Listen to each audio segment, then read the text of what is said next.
Please welcome to the stage Maggie Fox, CEO and CMO, Social Media Group. Hello. Good afternoon. So you have to stay awake for me. That's all I ask. Don't go to sleep. So I'm here to do the quick 5-minute recap of all of the things we've learned today. And last night at the cocktail thing, Mike Edelhart was saying to me that Martin had done this yesterday. And that Martin was a combination of the Dalai Lama, Winston Churchill, and Louis C.K. So no pressure, right? Thanks, Mike. So this has been a really interesting experience. I have only 5 minutes. I'm going to be really fast. 3 things that I've noticed today, and I'm really interested in diving into each of them as much as I can. The first was engagement. Brian talked about engagement being the new metric. The second was content. And the third is something that I'm kind of synthesizing from that, and that is ecosystem. So when we talked about engagement being the new metric, I have to confess that I suppressed an inner groan. I thought, you know, we've been doing this for a long time. I've been doing this since 2006, and everybody always talks about engagement. Like, let's all have a great big social media kumbaya hug, and we'll have engagement, and won't we all be happy and go traipsing down the garden path? And, you know, generally speaking, the clients that we work with like to make money. And engagement, drawing that red thread between engagement and making money can be a little difficult. So I kind of didn't feel good about that this morning. I thought, you know, I'm not sure I really buy that. But then something very, very interesting happened.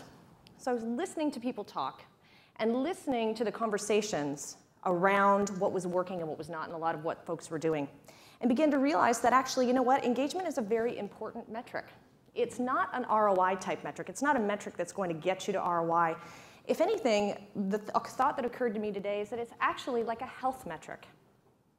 So if you have no engagement around your brand, in the broader ecosystem around your brand, you do not have a healthy brand. You are not relevant. So actually, the fact that you have engagement actually is very, very important. And I think there were some sort of interesting things that we talked about. Nick Law in particular mentioned that every relationship is now bespoke. So when we think about relationships being bespoke, that level of customization, we had a client actually that said something very similar last week, and that was that they wanted to be able to deliver an experience to a segment of one. And that is the kind of activity that generates engagement. But of course, it's extremely difficult, right? And there's only one way to do that, and that's content.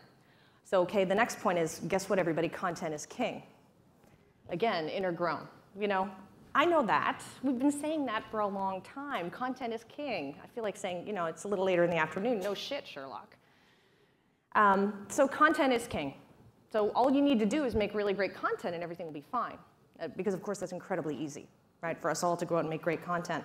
And I love Ron Ferris's quote, and that is, you know, of course, if we had a dude we could throw from the edge of space to get everybody to know about our salsa, we would do that.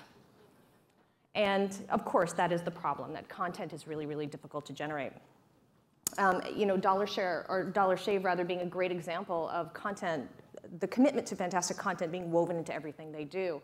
I took a quick look at their website while the CEO was on stage, and at the bottom, sort of hidden text on the $9 a month razor is the line that this razor, in fact, came from the future and lives in outer space. And so this demonstrates this commitment to incredible content. Of course, not every brand can make this happen. And that's the big problem, right? This is a problem that's not new.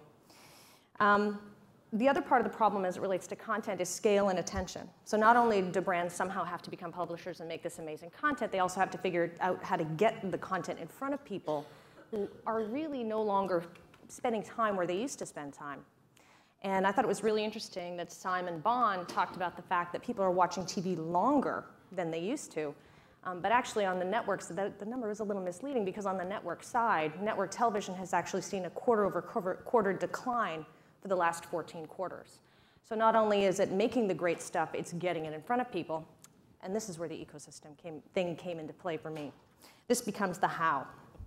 And I thought Chris Hewer, who's gone now, unfortunately, made a great point, and that is, this year, what he's seeing the discussions, on stage taking place, and he's seeing people ask not so much what, but much more how.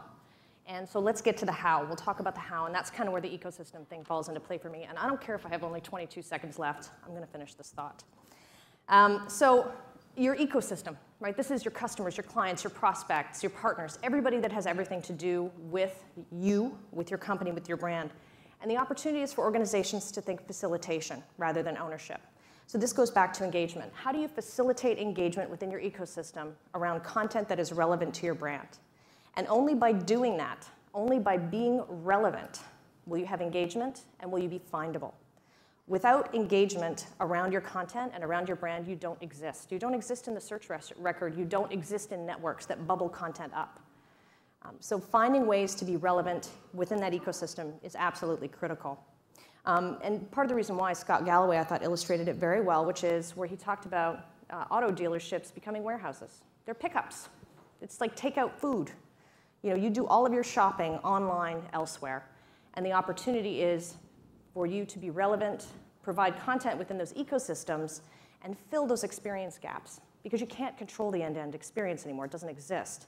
So how do you create content, create experiences, create findable assets that fill those experience gaps as someone is making that purchase decision?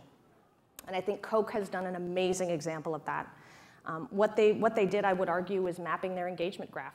They mapped where best to place their bets and understood it. And as the gentleman from Coke mentioned, they took responsibility for understanding their ecosystem and understanding their audience. So in summary, I sort of have 5 points that I'd like to make. And that is, if you have no engagement, you have no pulse. If you have no pulse, you have no network. If you have no network, you have no scale. And if you have no scale, you have no relevancy. So thank you very much. I hope you all have a lovely rest of the afternoon. I hope you enjoyed today.